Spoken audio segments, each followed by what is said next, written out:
भाइयों बहनों, आपको कांग्रेस के झूठे वायदों से बहुत सावधान रहना है।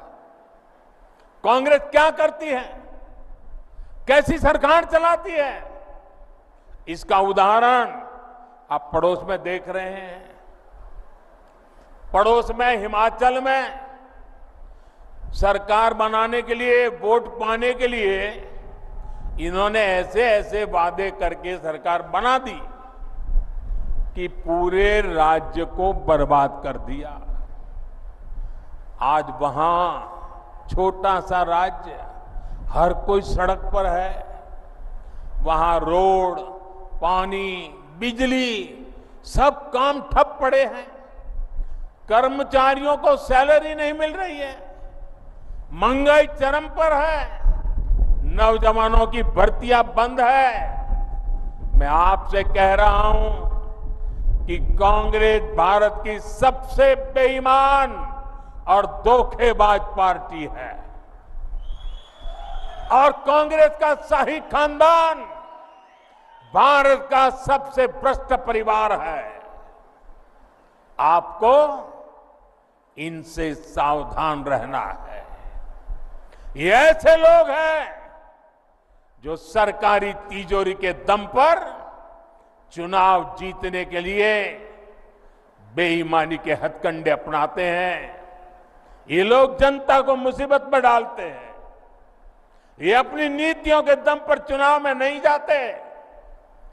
जब मैं देश को सतर्क कर रहा था, इनके खतरनाक इरादों से सावधान करा रहा था, तब ये सारे लोग मिलकर मेरा मखौल उड़ाते थे, मुझे गालियां देते थे। और आज पूरा देश देख रहा है कांग्रेस शासित राज्यों में इतने कम समय में कितनी बड़ी बड़ी मुसीबतें खड़ी हो गई है और उनके पापों के कारण खड़ी हुई है। साथियों, कांग्रेस की सोच क्या है, उनकी नीयत क्या है, ये उनके अध्यक्ष की बातों से भी साफ हो जाता है। वो यहां आकर क्या बातें करते हैं, मैं यहां आकर के क्या कह रहा हूं कि हम यहां ये काम करेंगे, वो काम करेंगे, यहां के लोगों की भलाई के लिए करता हूं कि नहीं करता हूं। उन्होंने क्या कहा, उनका अहंकार देखिए। अगर हमें 20 सीटें ज्यादा आती तो ये मोदी समेत बीजेपी के सब नेता जेल में होते। क्या आप लोगों को जेल में भेजने के लिए सरकार बनाना चाहते हो कि जनता जनार्दन का भला करने के लिए सरकार बनाना चाहते हो? क्या यही एक एजेंडा है क्या आपका?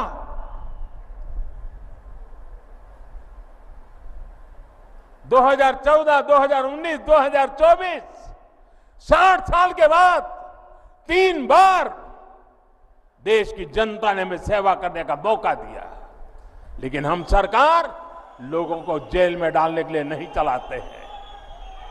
हम सरकार देश में भ्रष्टाचार को नष्ट करने के लिए चलाते हैं। हम सरकार देश के सामान्य मानवी की भलाई के लिए चलाते हैं। साथियों, जब कोई पॉजिटिव सोच ही ना हो तो फिर उनके लिए जेल में बंद करने के सिवाय कोई एजेंडा नहीं होता है। वो जम्मू कश्मीर की भलाई के लिए 2 बात बता के जाते हैं, लेकिन उन्होंने तो जेल भेजने की बातें करके गए हैं। साथियों,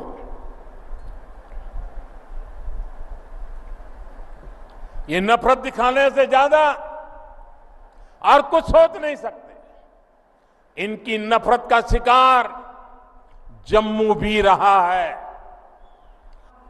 जम्मू के साथ भेदभाव किया है, डोडा के साथ भेदभाव किया है, पूरे क्षेत्र के साथ भेदभाव किया है। इन लोगों ने महाराजा हरि सिंह और दूसरे राजाओं को लेकर कैसी कैसी टिप्पणियां की है, वो भी आपने सुनी है।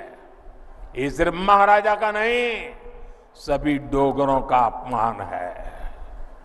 और मैं जानता हूं जम्मू कश्मीर के लोग ये अपमान कभी नहीं सहेंगे।